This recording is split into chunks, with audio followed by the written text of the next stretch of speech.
In the deepest parts of ancient caves, far beyond the reach of daylight, something unexpected still waits on the stone walls, not carvings of animals, not symbols of forgotten languages, but human hands pressed, traced, and blown into rock tens of thousands of years ago, still visible today as if the people who made them only just stepped away.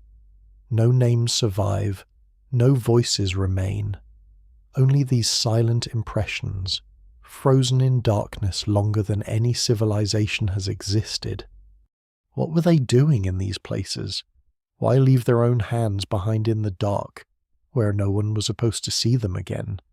Before we go deeper into this mystery, take a moment to like the video and subscribe to the channel. It really helps support more stories like this, and keeps the journey into humanity's forgotten past going. The cave does not announce itself. There is no grand entrance, no visible threshold between the world of daylight and the world that waits below. Only a narrow fracture in the limestone hillside, barely wide enough to swallow a human body, opens into darkness that feels older than memory. Air spills out of it slowly, cool and still, as if the stone itself is breathing in a rhythm set long before human history had a name. Before we go deeper, take a moment to like the video and subscribe, if this is the kind of history and mystery you enjoy. Inside, light behaves differently. It does not travel far. It breaks against uneven walls, folds into shadows, and disappears into chambers that no living eye has ever fully mapped.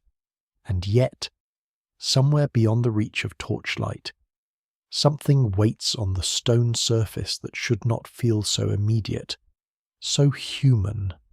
A pattern, not carved, not painted in the way most ancient art is understood, but pressed into existence by hands that once belonged to living people and then were gone. The first archaeologists who encounter such spaces often describe a similar reaction, though the words vary. Silence deepens, movement slows, even breathing becomes conscious. It is not fear in any simple sense, but a recognition that time is layered here in a way that refuses to stay buried. On these walls, in fading mineral pigments, are the outlines of palms, hundreds, sometimes thousands, left behind in darkness that has not changed since they were made. What makes them unsettling is not their age alone, though that age stretches far beyond written history. It is their presence. A handprint is not symbolic in the abstract sense. It is direct, immediate. It is not a representation of a human being. It is a trace of the human being itself. The moment of contact is preserved with a clarity that no sculpture or tool can replicate. Skin against stone, breath nearby, a decision to remain unseen, or perhaps to be remembered in a way that does not require words. In remote caves across continents, from the limestone chambers of southern Europe to the deep karst systems of Southeast Asia, similar impressions appear again and again. They are not isolated curiosities. They form a pattern that stretches across tens of thousands of years of human presence, suggesting something far more complex than decoration or idle experimentation. Early reports from explorers in the 19th and early 20th centuries often dismissed them as primitive marks, accidental smears or meaningless gestures.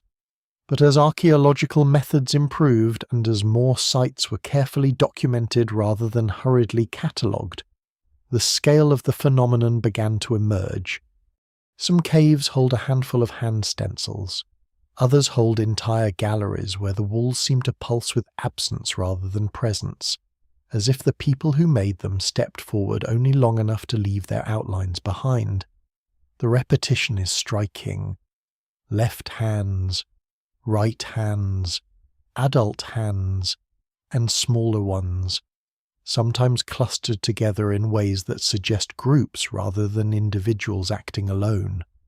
Yet the question that refuses to settle is not how many there are, but why they exist at all.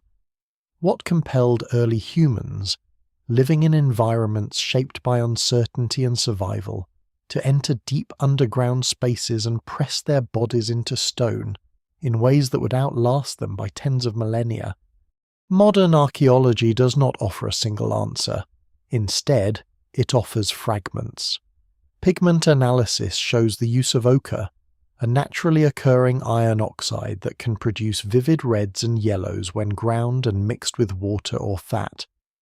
In some cases, the pigment appears to have been blown through hollow reeds or directly from the mouth, creating a mist-like halo around the hand. In others, the hand was pressed directly against the wall, leaving a clean silhouette where the surrounding stone absorbed colour but the skin did not. The technique is simple, but its repetition across vast distances suggests intention rather than improvisation. The caves themselves are not random spaces either. They're often deep enough to require navigation through narrow passages, uneven floors, and complete darkness beyond natural light. Reaching the chambers where handprints are found would have required deliberate movement, likely guided by familiarity or torchlight that flickered against stone walls already marked by earlier visitors. These were not casual shelters, they were destinations. And yet, despite the difficulty of access, the markings persist. Layers upon layers of human presence accumulate in silence. Some handprints overlap others, suggesting repeated visits over long periods of time. In certain chambers, newer impressions are placed carefully beside older ones, as if responding to something already there. In others, they're scattered more chaotically, as though urgency outweighed order. The emotional weight of these spaces is difficult to translate into scientific language alone. Standing in a chamber filled with ancient handprints creates a strange inversion of time. The observer becomes the intruder, not the discoverer. The sense that the walls are looking back is not literal, yet it is persistent. Each handprint is a moment of contact that has survived far longer than the person who made it could have imagined. No single explanation fully accounts for this behaviour. Scholars still debate whether these marks were expressions of identity, ritual acts tied to belief systems that have no modern equivalent, or early attempts at symbolic communication that predate structured language. What survives in the record suggests intention, but intention does not easily translate into meaning across such vast temporal distances. Even the simplest interpretation raises further questions. If these were signatures of presence, why in such inaccessible places if they were part of ritual practice? What purpose did the ritual serve in societies that left behind so little else? And if they were a form of communication, who was meant to see them in the darkness after the makers had gone? What remains undeniable is that these caves preserve one of the most direct forms of human trace known to archaeology. Not tools, not bones, not even shelters, but hands. The most fundamental interface between body and world, preserved in mineral silence. And somewhere in that silence, the story of human expression begins to take shape in ways that are still only partially understood. Long before any systematic excavation begins, before the language of archaeology has even formed its modern vocabulary, scattered reports of strange markings inside caves appear in the margins of explorers' notes. Some are dismissed immediately, others are recorded with hesitation, as if the observers themselves are unsure whether what they have seen should be interpreted as evidence or illusion. The idea that deep caves could contain intentional human handprints left tens of thousands of years ago feels, at first, too unlikely to accept without resistance. Yet the pattern refuses to disappear. Across early accounts from Europe, particularly in the limestone regions of France and northern Spain, cave explorers describe faint silhouettes of hands pressed against stone. At the time, many of these sites are not recognized as prehistoric art locations. They are simply dark cavities in the landscape, occasionally entered by shepherds, miners, or curious travelers seeking shelter or passage. It is only later, when more systematic surveys begin, that the significance of these markings starts to emerge. The shift in understanding does not happen all at once. It unfolds gradually, as more caves are documented and compared. What initially appears as isolated curiosities begins to resemble something structured, something repeated with enough consistency to suggest cultural behaviour rather than accident. Hand stencils appear in clusters, often near deeper chambers, sometimes alongside faint traces of other markings, lines, dots, and abstract forms that do not immediately resolve into recognisable imagery. As archaeological attention expands beyond Europe, similar discoveries emerge in distant regions. In the limestone systems of what is now Indonesia, particularly on the island of Sulawesi, researchers encounter hand stencils that are remarkably well preserved. Some are layered with depictions of animals, suggesting that human hands and animal figures coexisted within the same visual spaces, possibly created over long periods of repeated visitation. These findings dramatically expand the geographical scope of the phenomenon. What was once thought to be a regional expression now appears to be global in scale. The realization forces a deeper reconsideration of early human behavior. If these handprints are not isolated anomalies, then they represent a shared cognitive or cultural impulse among populations separated by vast distances and time. This raises a fundamental question. Did early humans carry with them not only tools and survival strategies, but also a deeply embedded need to mark their presence in ways that extended beyond language? The methods used to study these prints evolve as well. Early interpretations rely heavily on visual inspection and subjective judgment. Later, more precise techniques begin to emerge. Microscopic analysis of pigment particles reveals the composition of the materials used.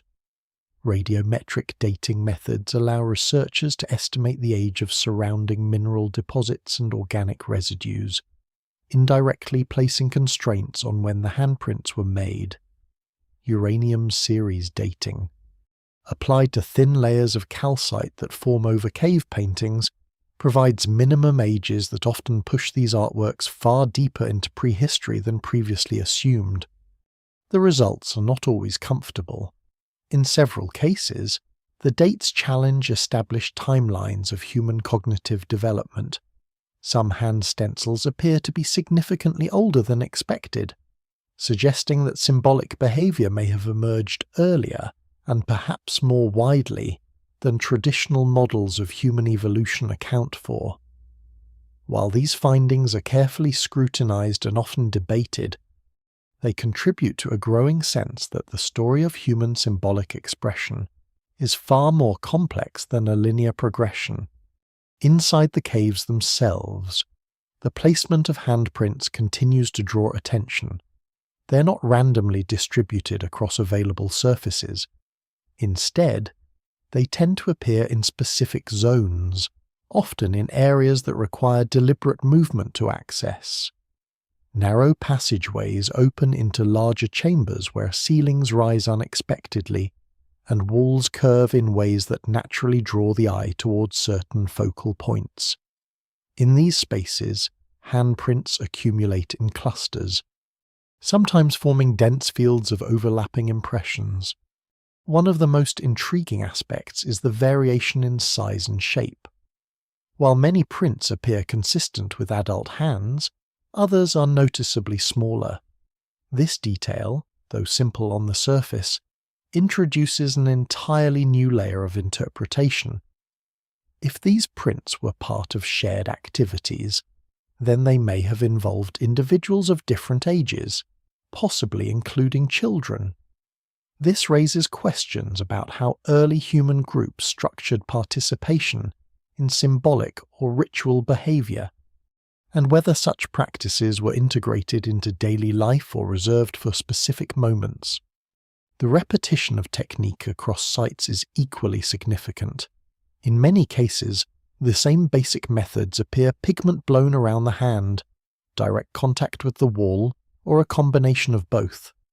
The consistency suggests not only shared ideas but potentially shared knowledge systems transmitted across generations. Even in regions separated by oceans, similar outcomes appear, as if certain forms of expression were rediscovered repeatedly or preserved through cultural memory now lost. Despite the growing body of evidence, interpretation remains cautious. Archaeologists are careful not to project modern concepts of art, identity, or communication onto behaviors that may have operated under entirely different frameworks of meaning. What appears to modern observers as art may have functioned in ways that are no longer easily recognizable. The challenge lies in resisting the temptation to simplify what is, in reality, a deeply layered and fragmented record of human behavior. Still, the persistence of the handprints across time and geography suggests that they were not accidental. They required effort, intention, and repeated return to the same kinds of environments. Whatever their purpose, they were important enough to be preserved in some of the most inaccessible places early humans entered. As more sites are documented, the scale of the phenomenon continues to grow. What began as isolated markings in dark caves becomes, over time, a vast and interconnected archive of human presence, one that stretches across continents and deep into the prehistoric past, waiting for modern science to slowly decipher its meaning. And yet, even as documentation improves, the essential mystery remains unchanged. The hands are there, the people are not, and the reason for their silent signatures still lies beyond the reach of certainty. Deep inside the caves, where daylight never reaches and even sound seems to lose its edge, the walls become something more than rock. They turn into surfaces of memory, not memory in the human sense, but something older and more stubborn, as if the stone itself has been pressed into remembering. It is here that the process behind the handprints begins to matter as much as the prints themselves. Reconstructing how these marks were made is not straightforward. There are no written instructions, no surviving descriptions from the people who created them, only the physical traces left behind. Yet those traces are precise enough that modern researchers can reverse engineer the sequence of actions with surprising clarity. In many caves, the first step appears to have been the preparation of pigment. The dominant material is ochre, a naturally occurring earth pigment rich in iron oxide. It is not rare in the landscape, but transforming it into usable colour requires deliberate effort. Stones must be collected, broken, and ground into fine powder. This powder is then mixed with a binding agent, often water, animal fat, or plant-based liquids, depending on what was available in the environment. The result is not simply paint in the modern sense, but a viscous mixture capable of adhering to uneven stone surfaces and surviving for millennia under stable conditions. The act of applying this pigment is where the handprints begin to take form. Two primary techniques dominate the archaeological record. In the first, the hand is pressed directly against the cave wall, and pigment is applied around it, leaving a clean silhouette where the skin protected the stone from colour. In the second, more dynamic method, the pigment is held in the mouth and blown across the hand through a hollow tube or directly through pursed lips, creating a mist-like dispersion. This technique produces a softer edge, a fading halo around the outline of the hand, as if it is dissolving into the rock rather than simply resting upon it. The physicality of the process is important. These were not passive markings made from a distance. They required close contact with the cave's surface, often in confined or awkward spaces where movement was restricted. In some chambers, ceilings are low enough that individuals would have needed to crouch or kneel while working. In others, the walls curve inward, forcing the body into positions that suggest intentional engagement with the space rather than casual marking. Evidence of repeated use suggests that these actions were not one-time events. In several caves, layers of handprints overlap one another, indicating that the same walls were revisited over long periods. Older prints are partially obscured by newer ones, creating a stratified visual record of human presence. In some cases, pigment density increases towards certain areas of the wall, suggesting focal points where activity was concentrated. What makes this behavior particularly intriguing is its consistency across distant regions. In southern France, in the caves of the Pyrenees, similar techniques appear as those found thousands of kilometers away in Indonesia or Australia. The same reliance on ochre, the same use of blown pigment, the same preference for deep, enclosed spaces rather than open-air surfaces.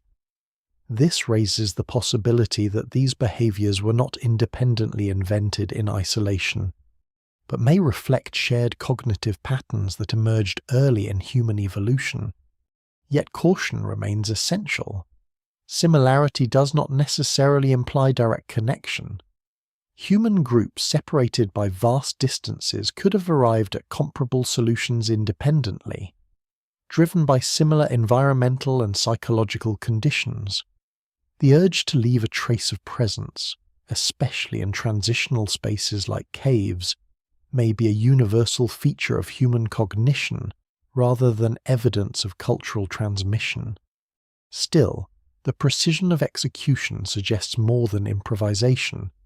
The consistency of hand orientation, the repeated use of left and right hands in specific compositions, and the careful placement of prints within spatially significant zones all point toward structured behavior. These were not random gestures. They were deliberate acts performed within environments that already held meaning for the people who entered them. Some caves show evidence that the process was accompanied by other forms of activity.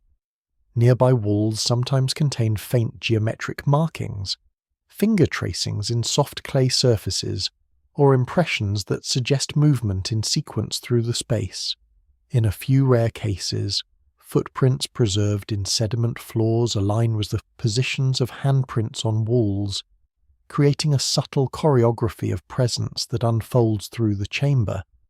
One of the more surprising details emerges from microscopic analysis of pigment residues. In certain samples, researchers have identified traces of organic compounds that suggest the addition of binders beyond simple water or fat. These may have included plant resins or other naturally adhesive substances, indicating a more sophisticated understanding of material properties than previously assumed for early symbolic behavior. While the exact recipes remain unknown, the chemical signatures point toward intentional experimentation rather than chance mixing. The caves themselves appear to have played an active role in shaping the final outcome. The uneven texture of limestone combined with natural moisture and mineral deposits affects how pigment adheres and fades over time. In some areas, calcite formations gradually grew over the handprints, preserving them beneath translucent layers of stone. In others, water seepage has softened edges, blurring once sharp outlines into ghostly impressions that still retain their recognizable form. This interaction between human action and geological process is part of what makes the handprints so enduring. They're not simply images left on a surface. They're embedded within a dynamic environment that has preserved, altered, and sometimes concealed them over tens of thousands of years. The result is a record that is both stable and fragile, permanent in duration but delicate in detail. As researchers continue to study these sites, the act of reconstruction becomes more than technical analysis. It becomes an attempt to understand a moment of contact between human intention and natural surface, repeated countless times across deep time. Each handprint represents a decision to engage with the cave in a specific way, to leave behind something that would outlast the body itself. And yet, even with detailed knowledge of materials and methods, the deeper question remains unresolved. The technique is understood. The intention behind it is still partially hidden. The hands can be traced. The reasons they reached into darkness remain only partially visible in the surviving record. The deeper the investigation goes, the more time itself begins to shift shape. What once appeared as a scattered collection of cave markings slowly resolves into a timeline that stretches far beyond the boundaries of recorded history. But that timeline is not clean. It is uneven, fragmented, and in places violently compressed, as if human presence flickered in and out of deep time without leaving continuous documentation behind. Dating cave handprints is one of the most delicate challenges in archaeology. Unlike stone tools or bone remains, pigment applied to rock surfaces rarely contains enough organic material for straightforward radiocarbon analysis. Instead, researchers rely on indirect methods, building age estimates from the mineral layers that form above or below the artwork. One of the most important techniques is uranium series dating, which measures the decay of radioactive elements within calcite deposits that slowly accumulate over cave paintings. These thin mineral skins act like natural timestamps, sealing images beneath layers of geological growth. In several key sites, this method has produced results that push the origin of hand stencil traditions far deeper into prehistory than expected. Some of the oldest known examples appear to be tens of thousands of years old, placing them within a period when early modern humans were still dispersing across continents and adapting to vastly different climates and landscapes. These dates are not always precise, and margins of error remain. But the overall pattern is consistent enough to demand serious attention. What becomes particularly striking is not just the age of individual prints, but their distribution across time. Hand stencils do not appear as a single invention that spreads outward from one origin point. Instead, they emerge repeatedly across different regions and periods, sometimes separated by thousands of years. This suggests either a deeply embedded cognitive tendency or a cultural practice that re-emerged independently under similar conditions. In Europe, especially within the famous cave systems of southwestern France and northern Spain, handprints are often associated with other forms of Paleolithic art, including depictions of animals such as bison, horses, and deer. These caves were active spaces over long periods, sometimes spanning thousands of years of intermittent human visitation. The handprints, in this context, appear to be part of a broader visual environment rather than isolated symbols. In Southeast Asia, particularly in the limestone caves of Sulawesi and Borneo, the dating results are even more provocative. Some hand stencils there appear to rival or even predate famous European cave art traditions, suggesting that symbolic expression may have developed in parallel across different regions rather than radiating from a single centre. This has led to ongoing debates within archaeology, where scholars carefully examine whether similar dates reflect true contemporaneity or limitations in current dating resolution. Despite these uncertainties, one conclusion has become increasingly difficult to avoid. The ability to create symbolic representations of the human hand existed very early in the story of Homo sapiens, and possibly even earlier than previously assumed. This capacity is not trivial. It implies abstract thinking, intentional marking, and an awareness of self as something that can be represented independently of the body. Yet the dating evidence also raises another, quieter question. If these handprints are so ancient, then they were created in worlds that no longer exist in any recognizable form.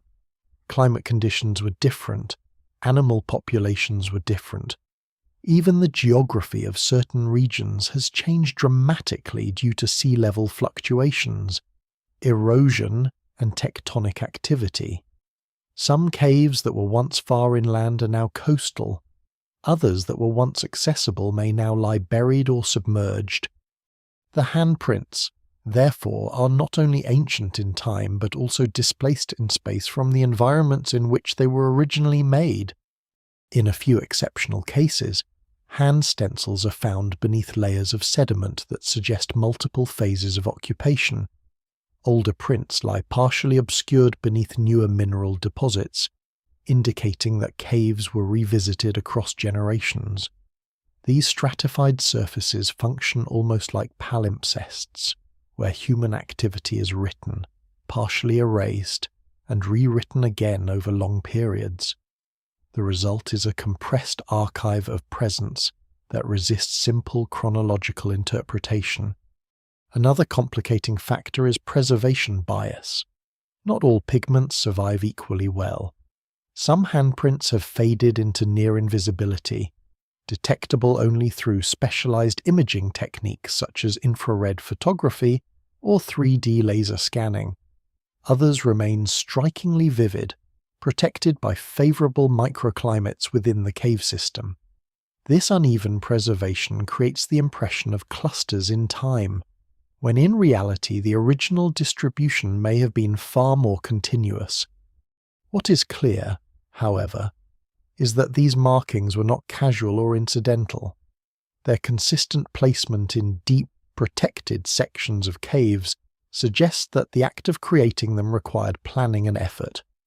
Reaching these locations often involved navigating through narrow passages, unstable ground, and complete darkness beyond natural light. This means that the people who made them were not simply sheltering in caves but actively engaging with their interior spaces for reasons that extended beyond survival.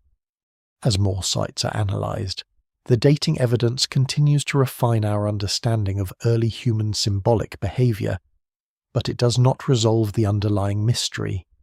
Knowing when something was made does not fully explain why it was made, or what meaning it held for the individuals who created it.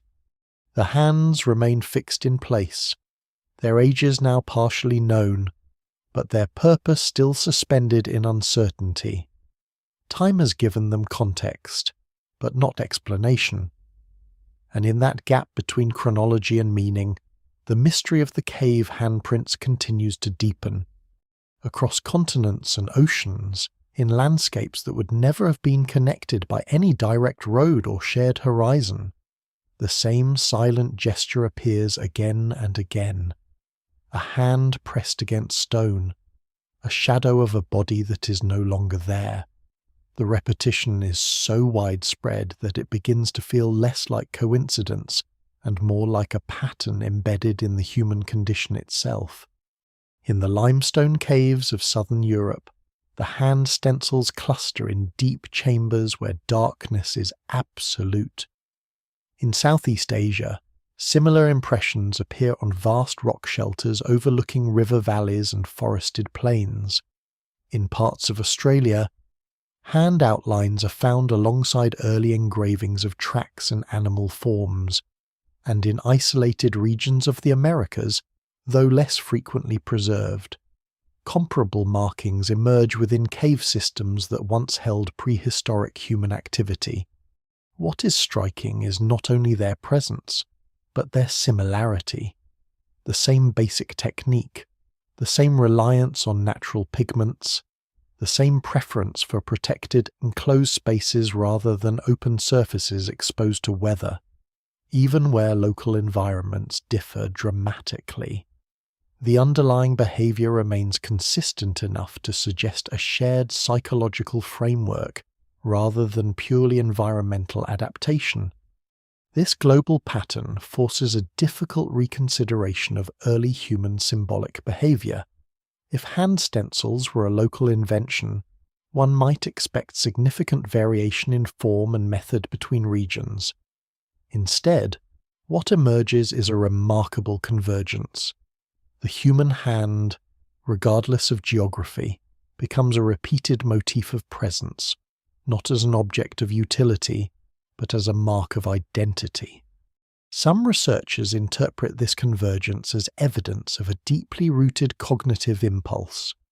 The idea is not that early human groups communicated across continents, but that the neurological foundations of symbolic thinking were already present in Homo sapiens long before widespread migration.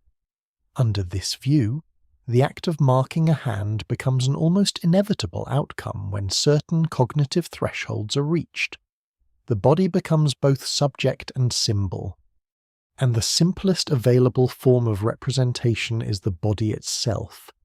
Yet this explanation, while compelling, does not fully resolve the complexity of the archaeological record. The distribution of hand stencils is not entirely uniform. Some regions contain dense concentrations of prints, while others with similar archaeological visibility show far fewer examples. This unevenness suggests that cultural factors, not just cognitive capacity, played a significant role in how and where these markings were produced. In Indonesia's Sulawesi caves, for example, hand stencils often appear alongside complex figurative art depicting animals such as wild pigs and anoa. These compositions suggest that handprints were not isolated expressions, but part of broader visual systems. In contrast, certain European caves emphasize hand stencils more heavily in specific chambers, sometimes with minimal accompanying imagery. The differences may reflect distinct cultural traditions, ritual practices, or even varying social meanings attached to the act of marking a hand. One of the most intriguing aspects of this global distribution is the question of transmission. There is no evidence of direct cultural contact between all regions where hand stencils appear. Sea levels, distances, and migration timelines make any simple diffusion model highly unlikely. Instead, what seems to exist is a repeated emergence of similar behaviors in isolated populations. This raises a deeper possibility. Rather than being a cultural invention that spread, the hand stencil may represent a kind of behavioral convergence rooted in shared human perception. The hand is always present. It is the primary tool of interaction with the world, capable of grasping, shaping, and touching. To reproduce it on a surface is to externalize something fundamental about human existence, the awareness of having a body that can be separated from its environment through representation. Still, interpretation remains cautious. Archaeologists emphasize that similarity does not equate to identical meaning. What a hand stencil represented in one region may have differed significantly from its meaning in another. In some contexts, it may have been part of ritual activity. In others, a marker of identity or participation. In still others, it may have held meanings that are now completely inaccessible. Environmental factors also play a role in shaping where these prints survive. Caves with stable humidity, minimal water flow, and limited air disturbance preserve pigments far more effectively than exposed rock surfaces. This means that the global pattern we observe today is filtered through deep time and geological preservation biases. There may have once been far more handprints in open or less stable environments, now erased by erosion or climate change. Despite these uncertainties, the global pattern remains one of the most compelling aspects of the phenomenon. It suggests that early humans, regardless of where they lived, engaged with similar forms of expression when placed in certain environments. Deep caves, with their separation from daylight and surface life, may have acted as psychological thresholds, spaces where ordinary behavior gave way to symbolic action. Inside these spaces, the hand becomes more than anatomy. It becomes presence made visible, a declaration that someone was here, in this place, at this moment in time, and chose to leave behind not a tool or a structure, but the trace of themselves. And as more sites continue to be discovered and analysed, the global map of these markings grows denser, not simpler. Each new discovery does not close the question, but expands it further across time and space, reinforcing the sense that the story of the cave handprints is not a local mystery, but a human one. Inside the dark chambers where handprints cluster most densely, a different kind of question begins to surface. Not what these marks are, but what they meant to the people who made them. Meaning, unlike pigment or stone, does not preserve cleanly. It leaves only indirect traces, fragments of intention embedded in pattern, placement, and repetition. And in the case of cave handprints, those fragments point in several directions at once. One of the earliest and most persistent interpretations is that these markings were part of ritual behaviour. In this view, caves were not simply shelters or canvases, but transitional spaces between the human world and something perceived as deeper or more powerful. The act of entering darkness, leaving behind daylight, and placing a hand against stone may have carried symbolic weight that modern observers can only partially reconstruct. The cave becomes a boundary space, and the handprint a way of crossing it. This interpretation is supported in part by the physical difficulty involved in reaching many of these sites. The deepest chambers often require navigation through narrow passages, uneven floors, and areas of complete darkness. Such conditions suggest that entry was not casual. It may have involved preparation, group coordination, or knowledge passed through generations. In some cases, the effort required to reach the walls where handprints appear exceeds what would be necessary for simple shelter or daily activity. Yet ritual alone does not fully explain the diversity of handprints found across regions. Another hypothesis proposes that these marks functioned as forms of identity expression. A handprint, after all, is uniquely personal. It carries the shape of an individual body in a way that is immediately recognizable. In this sense, the act of pressing a hand against stone could represent a declaration of presence, a way of saying not just I was here, but this is mine, or this is us. Some researchers suggest that clusters of handprints may represent group participation, where multiple individuals contributed to a shared visual field. In such cases, the cave wall becomes a collective record of presence, possibly tied to social cohesion, initiation, or membership within a group. The variation in hand size and spacing supports this possibility, as does the repeated return to specific chambers over long periods. Another line of interpretation moves away from social structure and toward communication with the non-human world. In many traditional societies, caves are associated with ancestral spirits, subterranean forces, or liminal beings that exist outside ordinary perception. Within this framework, handprints may have functioned as offerings, signals, or forms of contact with entities believed to inhabit the deep interior of the earth. The absence of written records from these periods makes such interpretations impossible to confirm, but ethnographic parallels in later human societies keep the idea within scholarly consideration, albeit cautiously. There is also the possibility that handprints served multiple functions simultaneously. What appears to modern analysis as a single category of behaviour may have encompassed a range of meanings depending on context, location, and group tradition. A hand pressed in one chamber may have signified identity, while in another it may have been part of a ritual sequence, and elsewhere simply an act of presence without deeper symbolic structure. One of the most compelling aspects of this debate is that no single explanation fully accounts for all evidence. The distribution of prints, their association with other imagery, and their placement within cave systems suggest overlapping motivations rather than a single unified purpose.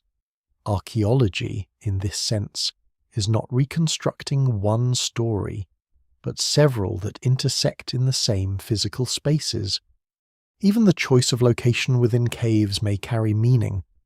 Handprints are often concentrated in areas where natural formations create focal points, chambers with acoustic resonance, walls that catch torchlight in unusual ways, or surfaces that stand apart from surrounding rock.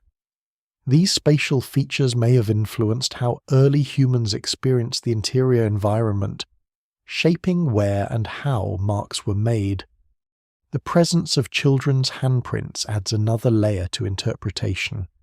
If younger individuals participated in these activities, then whatever meaning was attached to the practice was likely embedded within broader social life, not restricted to specialized practitioners.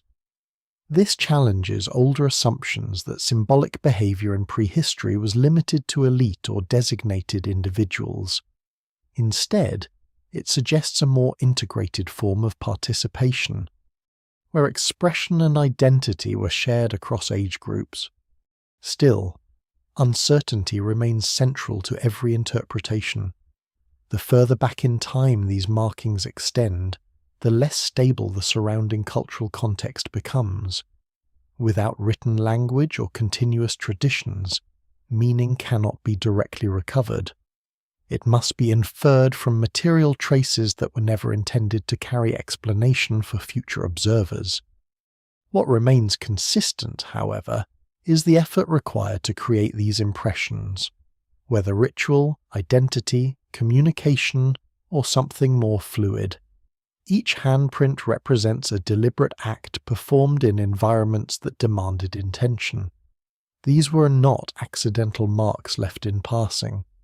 They were placed, repeated, and preserved in locations that amplify their visibility across time. In the silence of the caves, where modern interpretation meets ancient action, the question of meaning does not resolve into a single answer.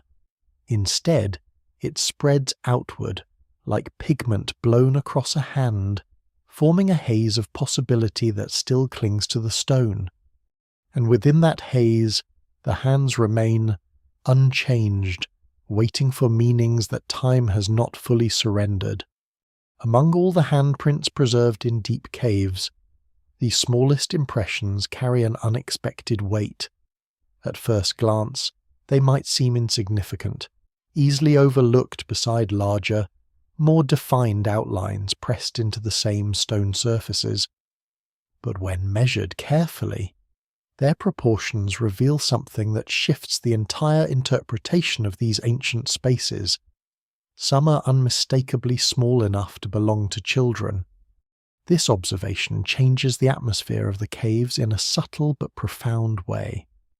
What once appeared as a record of adult activity becomes something more layered, more human in the full sense of the word. The presence of children suggests not only symbolic behavior, but shared participation across generations. It implies that whatever took place in these deep, dark environments was not restricted to specialists or elders, but embedded within the social fabric of early human groups. The implications are difficult to ignore. If children were present in these spaces, then caves were not purely functional shelters or restricted ritual chambers.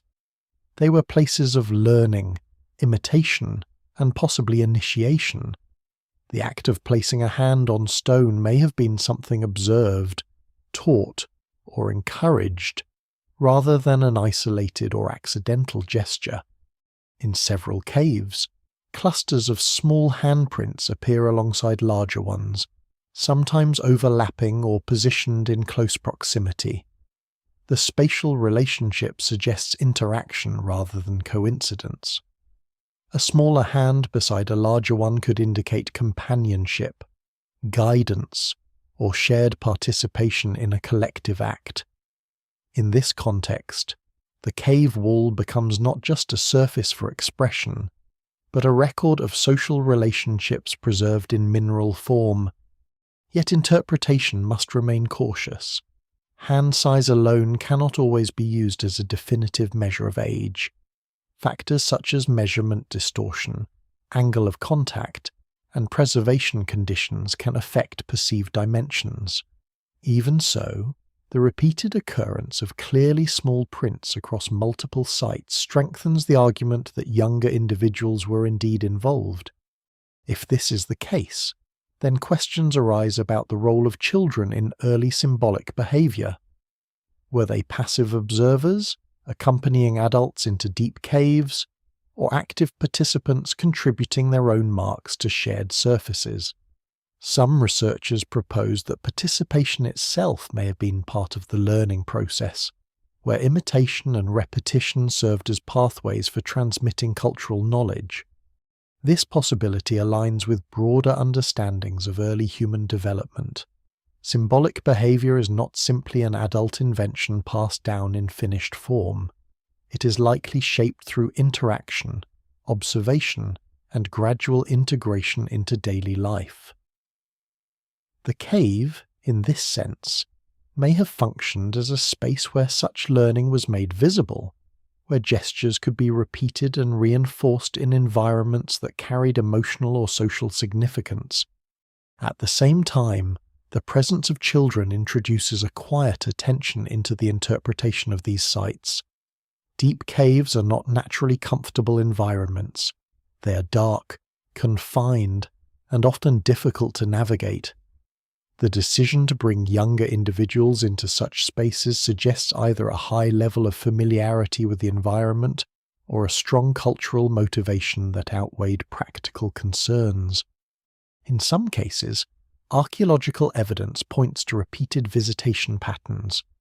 Footprints preserved in soft cave sediments occasionally match both adult and smaller sizes, forming sequences that suggest group movement through chambers. These traces, though rare, reinforce the idea that cave activity was not isolated or sporadic, but structured and possibly recurring over time. The emotional dimension of this discovery is subtle but persistent. A child's hand pressed into stone thousands of years ago creates a direct link across time that is difficult to interpret purely through analytical frameworks. It is no longer only about symbolic systems or cognitive evolution. It becomes about presence in its most immediate form, a moment of contact between a small hand and a surface that would outlast entire civilizations. This does not simplify the mystery. In fact, it deepens it. If participation included multiple generations, then the meanings attached to these handprints were likely embedded within broader social narratives that have no surviving equivalents today. The act may have represented belonging, learning, protection, or transformation. But none of these modern terms can fully capture what the original experience entailed. Some scholars cautiously suggest that caves may have functioned as places where identity was shaped collectively, rather than individually. In this view, the repetition of handprints becomes less about isolated expression and more about reinforcing group cohesion through shared physical acts. The inclusion of children would then be essential, ensuring continuity of practice across time. Still, no interpretation resolves the matter completely. The archaeological record preserves only the outcome of these actions, not the conversations, intentions, or emotions that accompanied them. The smallest handprints, in particular, resist simplification. They do not clarify meaning, they complicate it. In the quiet of the caves, where layers of human presence accumulate without sound, these impressions remain fixed in place.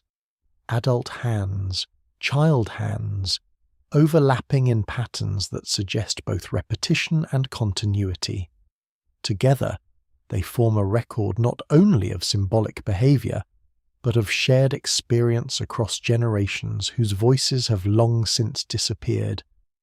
And in that silence, the question of what these spaces truly meant grows even more intricate than before. Before any hand touches the cave wall, before pigment is blown into darkness or pressed into stone, something far more fundamental has already taken shape in the landscape, the material itself. The colour of these ancient impressions does not come from imagination alone, but from the earth, broken down, selected, and transformed through a process that leaves its own subtle signature in the archaeological record. The dominant substance behind most cave handprints is ochre, a naturally occurring pigment composed primarily of iron oxides mixed with clay and other minerals. It exists in the landscape in muted tones, reds, yellows, browns often indistinguishable at first glance from ordinary soil. But once processed, its potential changes dramatically. Ground into fine powder, it becomes intensely coloured, capable of surviving for tens of thousands of years under the right conditions. The transformation from raw mineral to usable pigment is not automatic. It requires deliberate action. Stones rich in iron must be collected from specific geological contexts, often riverbeds, exposed cliffs, or eroded outcrops. These materials are then broken down, sometimes using hammerstones or grinding surfaces that bear their own wear patterns. The resulting powder is refined further until it reaches a consistency suitable for application to uneven cave walls. Chemical analysis of pigment residues from cave sites reveals something important. This was not a single uniform material used everywhere in the same way. Variations in composition suggest that early humans selected different sources depending on availability, desired colour intensity, or perhaps even symbolic preference. Some mixtures contain higher iron content, producing deeper reds. Others are diluted with natural binders that alter texture and adhesion. The binders themselves are particularly revealing. In several cases, traces of organic compounds have been detected within pigment layers. These include residues consistent with animal fats, plant resins, and possibly saliva. Each of these materials changes the behavior of the pigment in subtle but important ways, affecting how it adheres to stone and how it ages over time. The presence of such additives suggests not only experimentation, but a developing understanding of material properties. This is not chemistry in the modern sense, but it is systematic interaction with natural substances. Early humans were not merely collecting colour from the earth.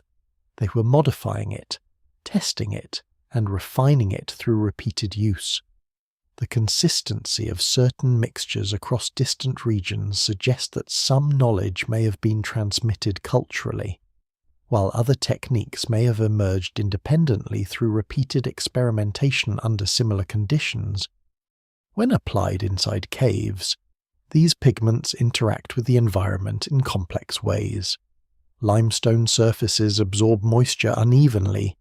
Air circulation is minimal. Temperature fluctuations are limited. These conditions allow pigments to settle slowly and remain stable for long periods. In some cases, calcite deposits form over the painted surfaces, creating a translucent layer that both protects and partially obscures the original image. This interaction between pigment and geology is crucial to understanding why handprints survive at all. Without the unique microclimates of deep caves, most organic materials would have disappeared long ago. Exposure to wind, rain, sunlight, and microbial activity would have erased nearly all traces of such delicate expression. The caves, in effect, function as natural preservation chambers, locking these gestures into place through a combination of isolation and stability. But preservation is not uniform. Some pigments fade into near invisibility, detectable only through enhanced imaging techniques. Others remain vivid, their colour still striking despite the passage of immense time. This variation depends on subtle differences in mineral composition, airflow, humidity, and the thickness of the original application. What survives today is only a fraction of what once existed. The material evidence also reveals something about decision-making. The choice to use ochre is not arbitrary. It is widely available in many prehistoric environments, yet it still requires effort to locate, process, and transport into deep cave systems. This suggests that the pigment itself held value beyond its visual effect. It may have carried symbolic weight, or been associated with specific practices, meanings, or identities within early human groups. In some sites, different colours appear together, hinting at deliberate variation. Red, yellow, and occasionally darker tones are used in proximity, sometimes within the same chamber. The reasons for these choices are not fully understood. They may reflect functional differences in mixture, environmental availability, or more complex symbolic distinctions that are no longer accessible to interpretation. The act of bringing pigment into a cave also implies planning. Materials had to be prepared in advance, carried through narrow passages, and applied in conditions of limited light. This is not a spontaneous activity. It is structured behavior that requires foresight and coordination, especially when multiple individuals are involved. Even the simplest handprint, when examined at the level of its material composition, reveals a sequence of decisions where to source the pigment, how to process it, how to transport it, and how to apply it within a constrained environment. Each step leaves behind subtle traces that can still be detected thousands of years later. Yet despite this growing technical understanding, the material story only explains part of the phenomenon. Knowing what the pigment is made of does not fully explain why it was used in this particular way, in these particular places, by these particular groups of people. The chemistry is clear. The intention remains partially obscured. In the silence of the caves, the mineral traces endure, layered over stone that has changed little since the moment of contact. Earth transformed into colour, colour transformed into presence, and presence preserved in a form that still resists complete explanation. The deeper one moves into the cave systems where handprints survive, the more the environment itself begins to feel like a silent collaborator in their preservation. Nothing in these spaces is accidental. Temperature remains steady across seasons. Air moves so slowly that dust barely shifts. Water seeps through limestone in controlled, almost patient patterns. Over thousands of years, these conditions create a kind of natural archive, one that preserves human presence with an accuracy no surface environment could ever match. This stability is the key to why cave handprints survive at all. Outside the cave, pigment would vanish quickly, rain would wash it away, sunlight would break it down, microbial activity would consume it. But inside deep limestone systems, the world behaves differently. Once pigment is applied to the wall and left undisturbed, it enters a slow geological dialogue with the surrounding stone. One of the most important processes is mineral deposition. Water carrying dissolved calcium carbonate moves through cracks in the rock and slowly evaporates on exposed surfaces. Over time, it leaves behind thin layers of calcite. These layers can build gradually over painted surfaces, forming translucent films that seal the artwork beneath. In some cases, this process preserves the original pigment with extraordinary fidelity, locking it away from direct environmental exposure. In other cases, the same process obscures the markings. Calcite layers can thicken unevenly, softening edges or covering parts of the image entirely. This creates a dual effect: preservation and concealment occurring simultaneously. What survives is not a perfect snapshot of the past, but a filtered version shaped by geological chance. Humidity plays another critical role. Caves with stable humidity levels tend to preserve pigment far better than those with fluctuating moisture. Too much water movement can erode surfaces or dissolve fragile mineral bonds. Too little can cause cracking and flaking. The most remarkable handprint sites tend to exist in a narrow balance zone, where environmental conditions remain stable enough to allow long-term preservation without destroying the surface itself. Air circulation is equally important. In many deep chambers, airflow is minimal. This reduces the introduction of external contaminants such as dust, spores, or organic material that might otherwise degrade pigment over time. The stillness of these spaces is not empty, it is protective. It allows traces of human activity to remain undisturbed for tens of thousands of years. Some caves even exhibit what researchers describe as microclimatic layering. Different chambers within the same system can have slightly different environmental conditions depending on their depth, geometry, and connection to external openings. This means that handprints in one chamber may survive in near-perfect condition, while those just meters away fade significantly. The cave becomes a patchwork of preservation states, each layer shaped by subtle variations in physical environment. The importance of this stability cannot be overstated. Without it, the global record of cave handprints would be almost non-existent. What we see today is not the full extent of ancient activity, but what happens to survive under extremely specific conditions. The caves do not preserve everything. They preserve what chance and geology allow. This selective preservation introduces a quiet distortion into our understanding of the past. It is easy to assume that what remains represents the totality of what once existed, but in reality, it is only a fragment.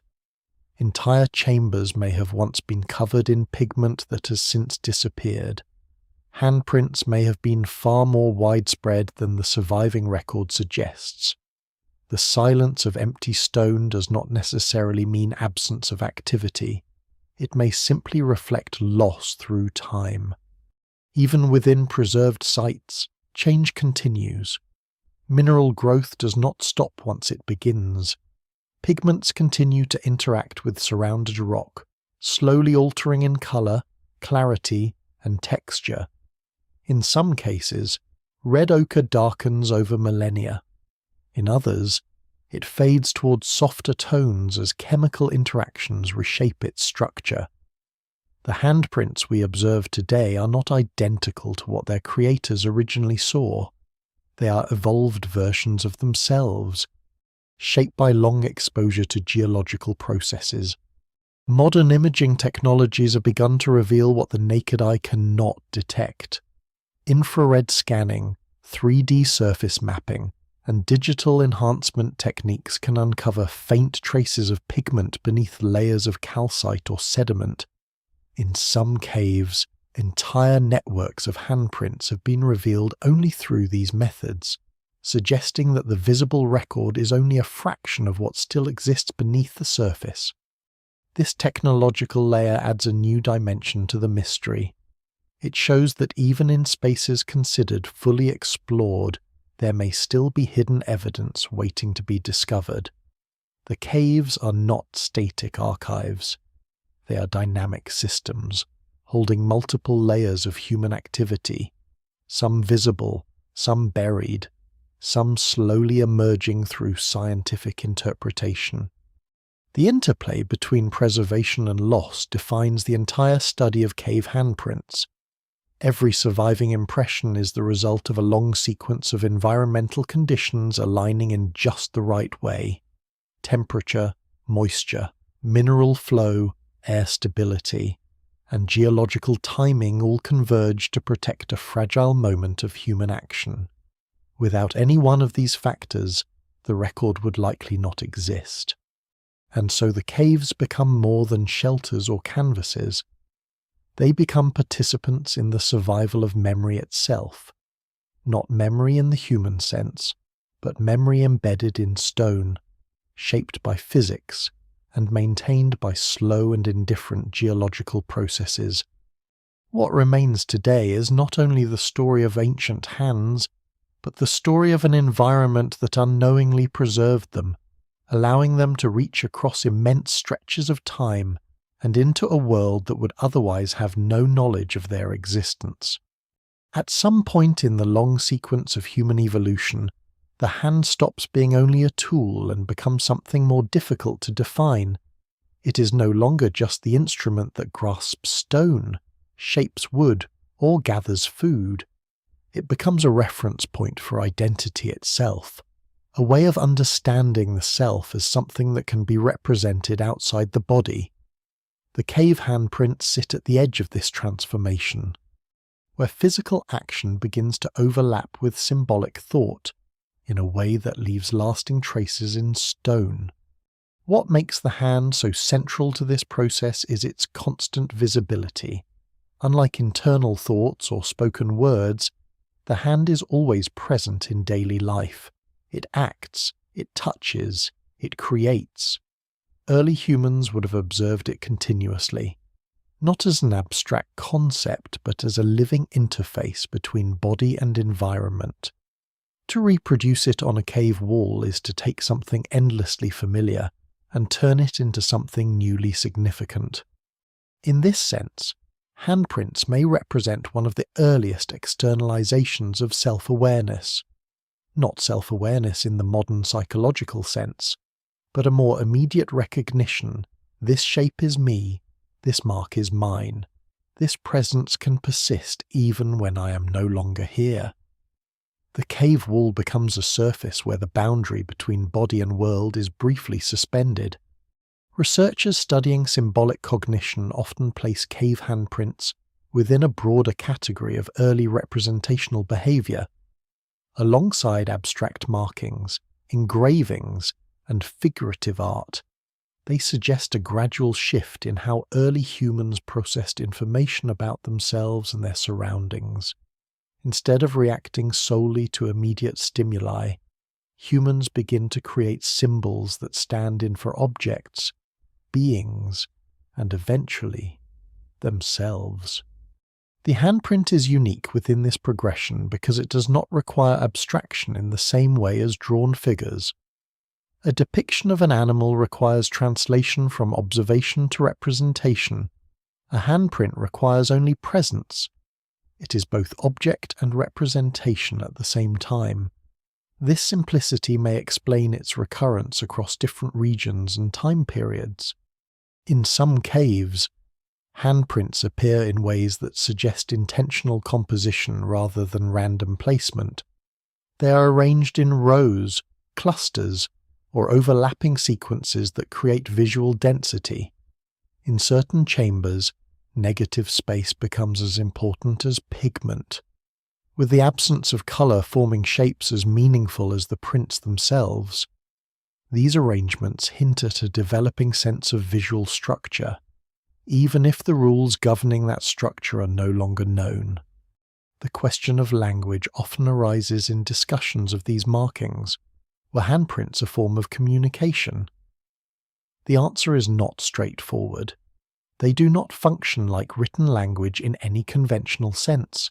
There is no syntax, no consistent encoding of specific messages. Yet they may still represent communication in a broader, more abstract form. A shared system of meaning does not require words. It can exist through repeated action, understood collectively within a group.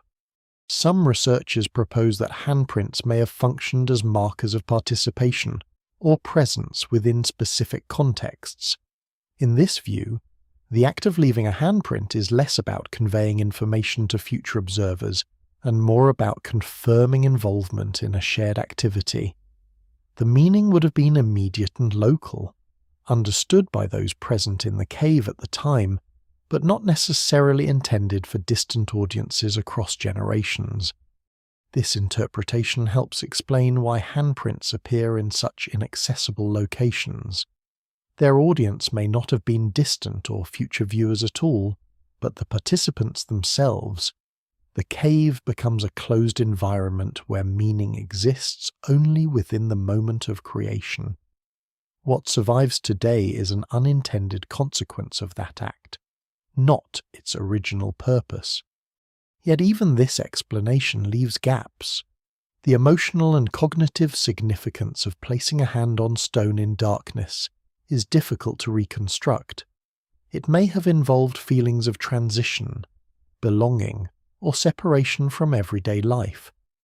In some cases, the act may have marked a passage between states of being, such as initiation into adulthood or entry into a particular social role.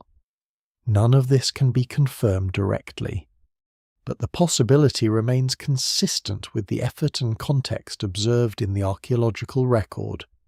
What is increasingly clear is that these markings sit at a threshold in human history. They belong to a time when symbolic thought was no longer emerging in isolation, but becoming integrated into shared cultural practices. The handprint is both simple and profound in this regard. It requires no complex technology, yet it reflects a level of abstraction that separates it from purely utilitarian behavior. Even today, the gesture retains its immediacy. A hand pressed against a surface leaves an unmistakable trace of presence. It is one of the most direct ways a human body can mark the world. In deep prehistory, this directness may have carried meanings that are now lost but once felt self-evident to those who performed it.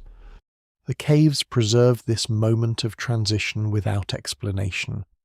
They show the outcome but not the thought process behind it. They preserve action without preserving interpretation. And in that gap between what was done and what was meant, the mystery of early symbolic consciousness remains open, suspended in the dark spaces where the first human hands reached out and left their quiet signatures on stone. In many caves, the story of the handprints does not exist in isolation. It sits alongside other forms of imagery that complicate any simple interpretation of what these spaces were used for. On nearby walls, often within the same chambers, figures of animals appear in charcoal, ochre, and engraved lines: horses, bison, deer, wild cattle. And other species emerge from the stone as if the rock itself is remembering the surrounding landscape. The proximity between animal imagery and hand stencils is not accidental. In several well-documented sites, handprints are found clustered near depictions of prey species, sometimes overlapping, or positioned in ways that suggest a deliberate relationship between the two. This spatial arrangement has led researchers to consider whether these images were part of a unified symbolic system, rather than separate forms of expression. The animals themselves are often rendered with striking observational accuracy. Even when stylized, their proportions, movement, and posture reflect careful attention to real-world behavior. This suggests that the people who created them were deeply familiar with the ecological environments they inhabited. The cave walls, in this sense, become extensions of lived experience, where memory and observation merge into visual form. When handprints appear alongside these animals, they introduce a different kind of presence. The animal images represent external life forms. The handprints represent the human body itself. Together, they create a contrast between subject and environment, between observer and observed. Yet the relationship between them is not clearly hierarchical. In some compositions, handprints surround animal figures. In others, they are positioned above or beside them in ways that do not follow obvious spatial rules. One interpretation suggests that these combinations may reflect a form of narrative thinking, where images are used not to depict single moments, but to evoke broader relationships between humans, animals, and the environment. In this view, the cave walls are not static galleries but dynamic spaces of meaning, where different elements interact within a shared visual field. Another possibility is that the placement reflects ritual sequencing rather than narrative intent. The act of creating animal-figured and handprints in the same space may have been part of structured practices carried out over time. Different individuals or groups may have contributed to the same chamber in separate episodes, each adding their own marks without necessarily intending a unified composition. The ambiguity between these interpretations is part of what makes cave art so difficult to define. Modern categories such as art, ritual, and communication may not map neatly onto prehistoric behavior. What appears unified to contemporary eyes may have been layered, cumulative, or context-dependent in ways that are no longer recoverable. In some cases, handprints are found in areas that show little or no animal imagery at all. These chambers emphasize abstraction rather than representation, filled with repeated hand stencils, dots, lines, and geometric forms. The contrast between figurative and non-figurative spaces suggests that different parts of caves may have served different purposes or held different meanings within the same cultural framework. The acoustic properties of these spaces add another dimension to interpretation. Certain chambers where handprints are concentrated also exhibit unusual sound behavior. Echoes are amplified or distorted in ways that would have been noticeable to anyone moving through the space. Some researchers have proposed that sound may have played a role in shaping human activity within caves, influencing where markings were placed and how groups experienced the environment collectively. Light conditions would have further shaped perception. Deep cave environments require artificial light sources such as torches or lamps fueled by animal fat. These sources produce flickering illumination that changes the appearance of surfaces dynamically. A handprint seen in one moment of light may appear differently in the next, as shadows shift and textures emerge or disappear. This instability may have contributed to the experiential quality of cave spaces, making them environments where perception itself was constantly in flux. When animal imagery and handprints are considered together, a broader picture begins to form. These caves were not passive repositories of images, but active environments where human perception, movement, and expression interacted with complex physical conditions. The walls do not simply display images, they participate in shaping how those images were created and experienced. Yet even with this broader context, the meaning of the handprints remains unresolved. They do not behave like labels or annotations. They do not consistently point to specific animals, events, or locations.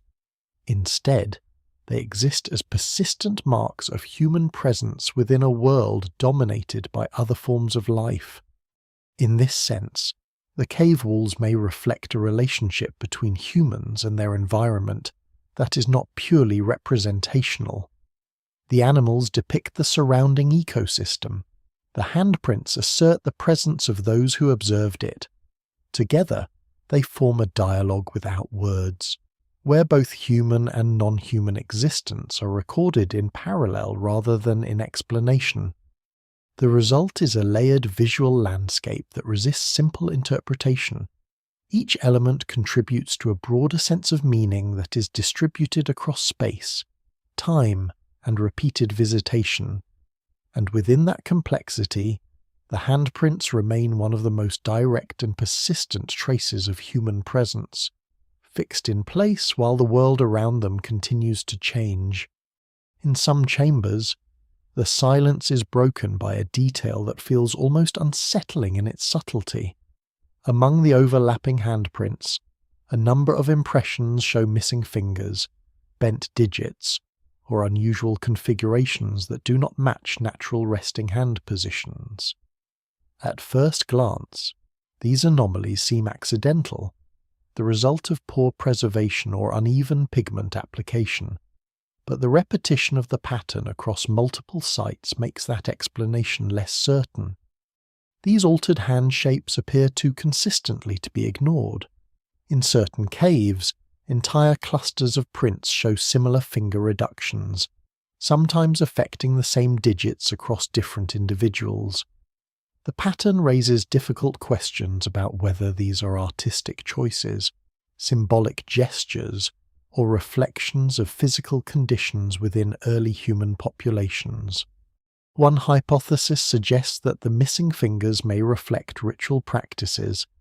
In this interpretation, fingers could have been deliberately bent or concealed during the act of making the print, creating a symbolic variation of the standard hand silhouette. Such gestures might have carried meanings now lost, possibly related to group identity, initiation, or belief systems tied to the cave environment itself. Another possibility is that some prints record real physical conditions. Injuries, frost damage, infections, or other environmental factors could have resulted in permanent loss or deformation of fingers. If so, the cave record would inadvertently preserve evidence of the harsh realities faced by early human groups, where survival in extreme climates or difficult terrain left visible marks on the body itself. A third explanation remains more cautious.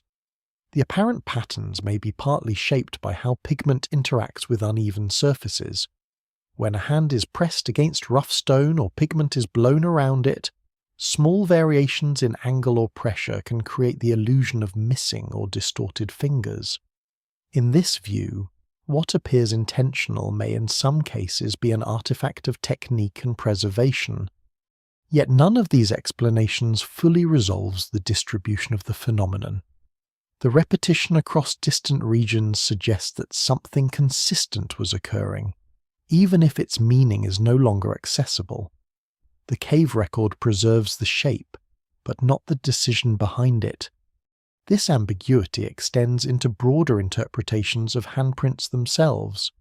If altered hand shapes were intentional, then they may represent a system of symbolic variation layered onto an already established practice.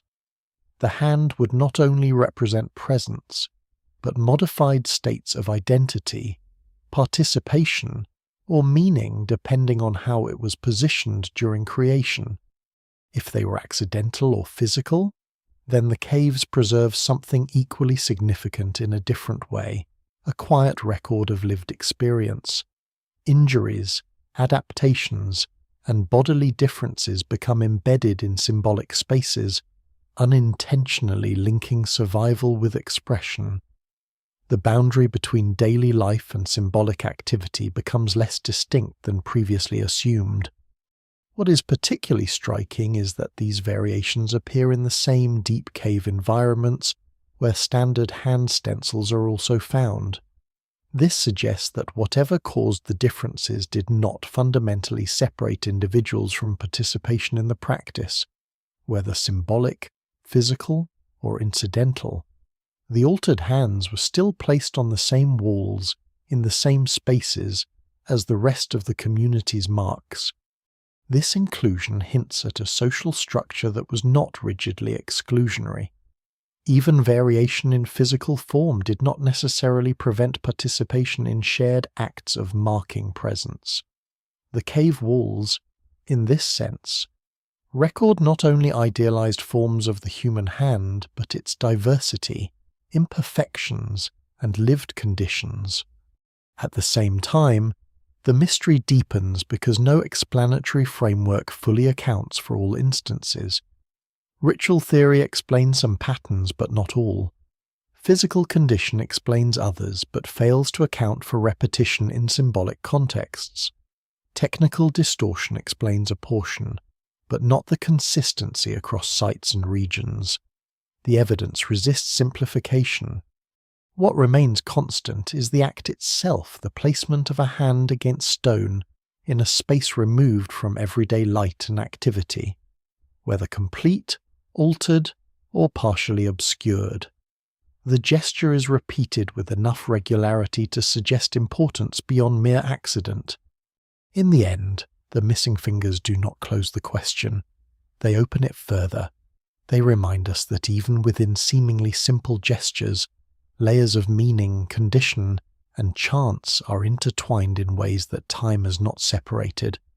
The cave preserves the outline, but the reason behind the outline remains partially hidden, like the rest of the human presence that once filled these dark spaces. By this stage in the study of cave handprints, certainty begins to thin out.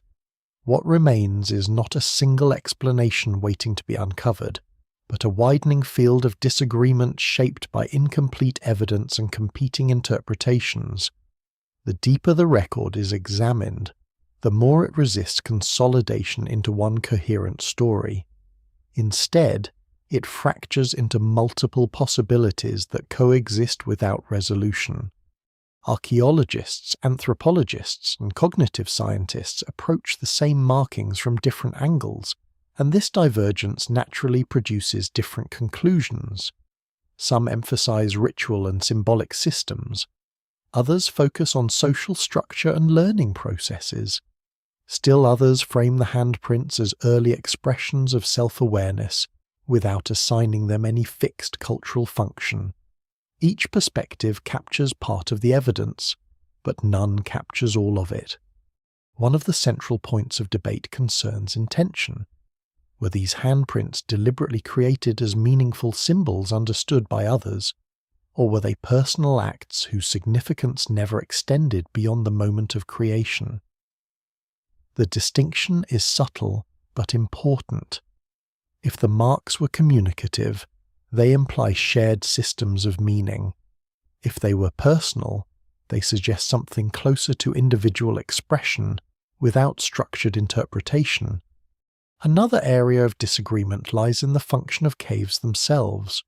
Some researchers argue that deep cave environments were primarily ritual spaces, separate from everyday life and reserved for special activities. Others suggest that caves may have been more integrated into seasonal movement patterns, used repeatedly for different purposes over time, without strict separation between sacred and practical use. The handprints sit at the center of this debate, but do not resolve it. There is also ongoing discussion about the cognitive implications of the imagery. The presence of repeated symbolic behavior has been used to argue for advanced cognitive capacity in early Homo sapiens, including abstract thinking, planning, and memory-based cultural transmission.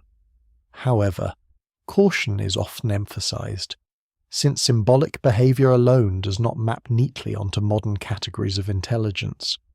The risk of projecting contemporary frameworks onto prehistoric minds remains a persistent concern in the field.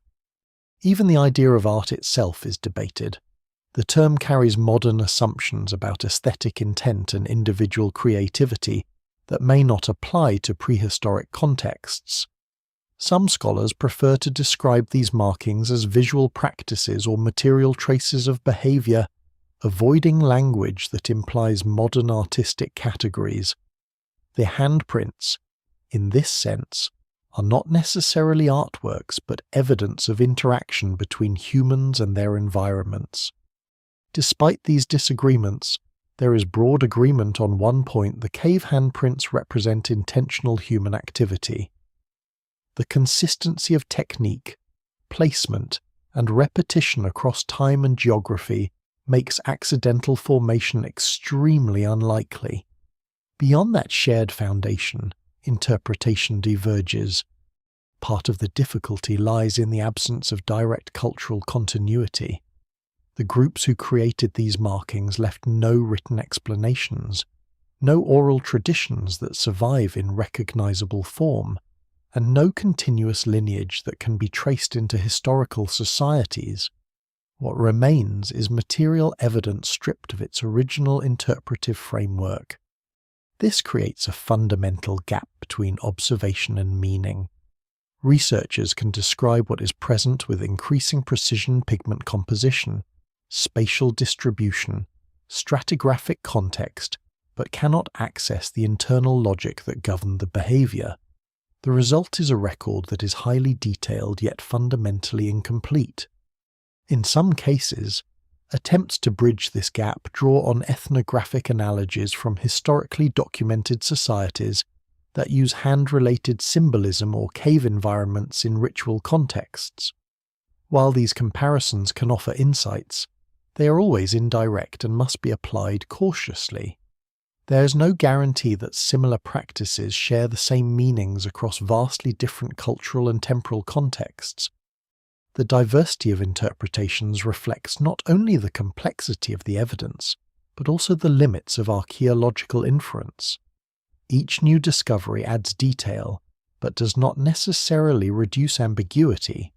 In fact, more evidence often expands the range of plausible explanations rather than narrowing them. Within this unresolved landscape, the cave handprints occupy a unique position. They are among the most direct physical traces of early human presence, yet also among the least interpretable in terms of specific meaning. They sit at the intersection of certainty and uncertainty, undeniably human, undeniably intentional, but not fully explainable within any single framework. This tension is what keeps the debate active. The handprints do not allow themselves to be reduced to a single function or purpose. They persist as a record that reflects multiple layers of human behaviour at once social, cognitive, environmental, and perhaps emotional, without privileging any one interpretation as definitive. And so the disagreement does not weaken the significance of the findings. Instead, it highlights the depth of the phenomenon. The more perspectives are applied, the more the handprints reveal themselves as a complex convergence of behaviours rather than a simple category of expression. In the end, the caves do not offer resolution.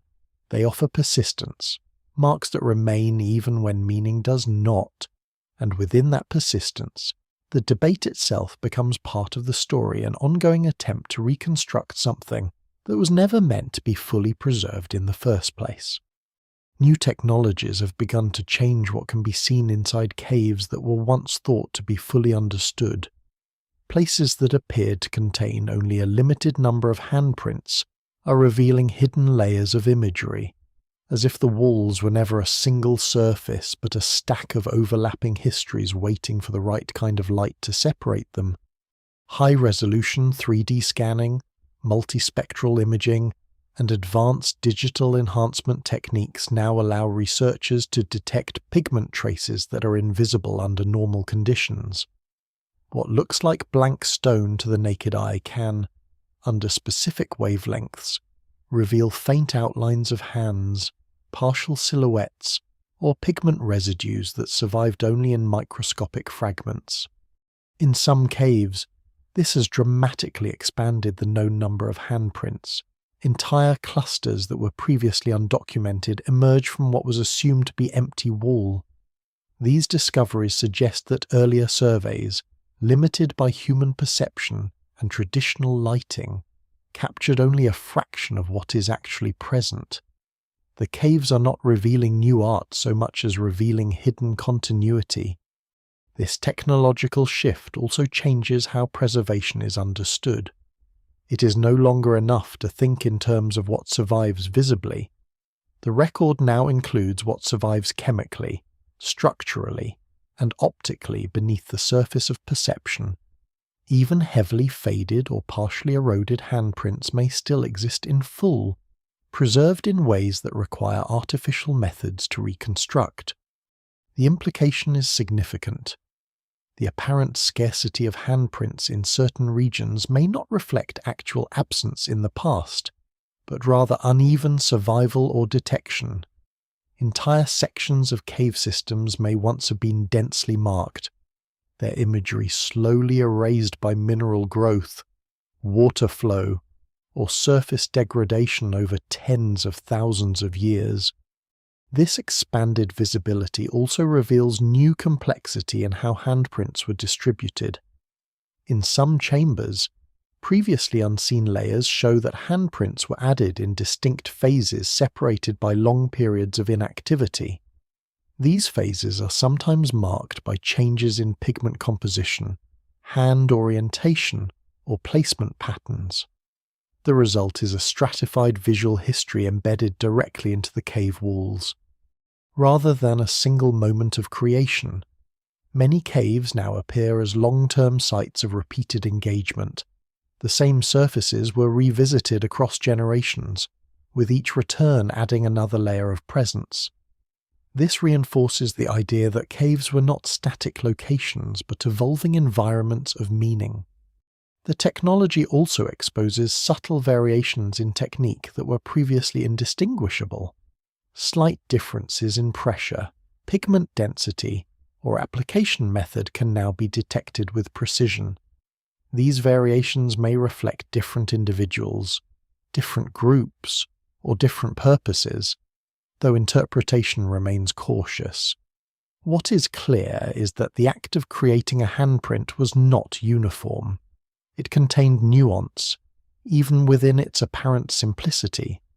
At the same time, the new visibility introduces a paradox.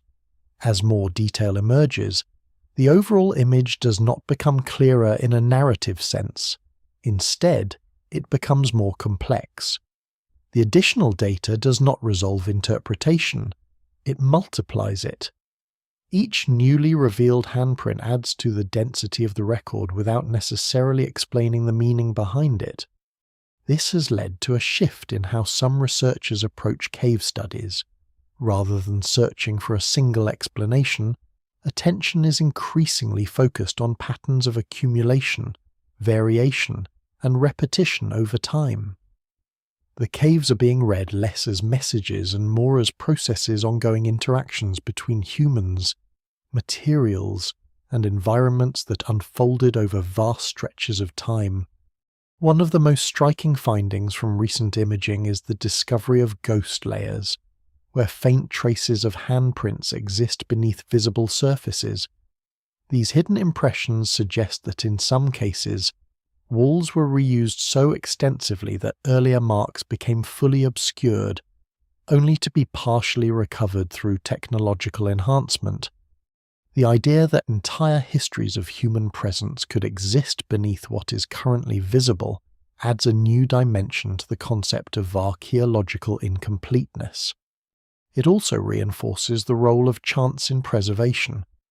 What is visible today is not necessarily the most important or most representative part of the record.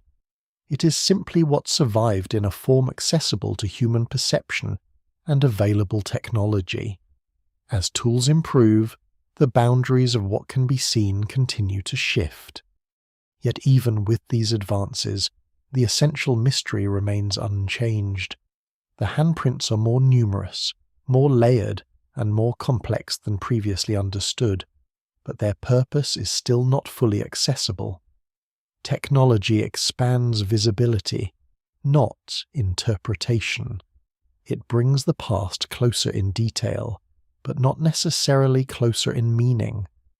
The caves, in this sense, are not finished archives, they are expanding ones. Each new method of observation reveals another layer of human presence that had been silently preserved beneath stone and time, and with each layer, the scale of the phenomenon grows, as if the act of looking itself continues to uncover traces that were always there, waiting to be seen. In the end, modern tools do not close the distance between present and past. They simply show how much of that distance was already filled with unseen traces of human hands, waiting in silence beneath the surface of the world. After everything that can be measured, scanned, compared, and dated, the caves still do not give up their final layer. What remains is not a gap in data, but a gap in understanding that persists regardless of how much detail is added. The handprints are no longer rare discoveries hidden in isolated chambers. They are part of a vast, dispersed archive of human presence stretching across continents and deep into prehistory, yet they continue to resist a single, unified explanation. What becomes clear at this stage is that the significance of these markings does not lie in any one interpretation, but in their persistence across time, climate shifts, migrations, and changing landscapes. Humans repeatedly return to deep, enclosed spaces and left behind the same simple gesture, a hand pressed into darkness, preserved by stone. This repetition suggests something fundamental about early human experience. Whatever these acts meant in detail, they were important enough to be repeated across generations and regions. The consistency of the gesture implies continuity of thought or behavior that transcended local circumstances. Even as environments changed dramatically, the hand remained a constant point of reference. In reflecting on this, it becomes difficult to separate the physical act from its deeper implications. A handprint is not just an image. It is a trace of presence that collapses distance between past and present. It carries within it a moment when a living body made contact with a surface that would far outlast it. That contact is irreversible. It cannot be undone or reinterpreted away. It simply remains. What survives in the caves is not a complete narrative of early human life, but fragments of interaction between humans and their environments. These fragments do not form a single story, but they do form a pattern movement into darkness, repeated contact with stone, and the deliberate creation of marks that endure beyond the body. The emotional weight of this realization is subtle but persistent.